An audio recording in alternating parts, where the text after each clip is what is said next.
এবারের নির্বাচনটা একটা পাহাড়ের মতো ভারী বোঝা মনে হয়। এত এত মানুষের ভালোবাসা, এত এত মানুষের স্নেহ,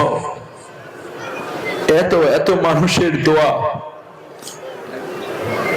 আমাকে মাঝে মধ্যে ভাইয়েরা ফোন করে, মাসুদ ভাই আমি অন্য একটা দল করি, কিন্তু আপনার ভাবি আপনার জন্য নামাজ পড়ে তাহাজ্জুদে দোয়া করে, কান্নাকাটি করে, তার কান্নার শব্দ শুনে আমি রাতে জেগে উঠি, উঠে জিজ্ঞেস করি কি হয়েছে তোমার? বলে যে আমি আমার ভাইয়ের জন্য দোয়া করি। মাসুদ ভাই আমি অন্য একটা দল করি, আমি বাইরে বলতে পারবো না, আমার বউ তো ভোট দেবে, দোয়া করে চোখের পানি ফেলে, আমার ভোটটাও আমি আপনাকে দেব।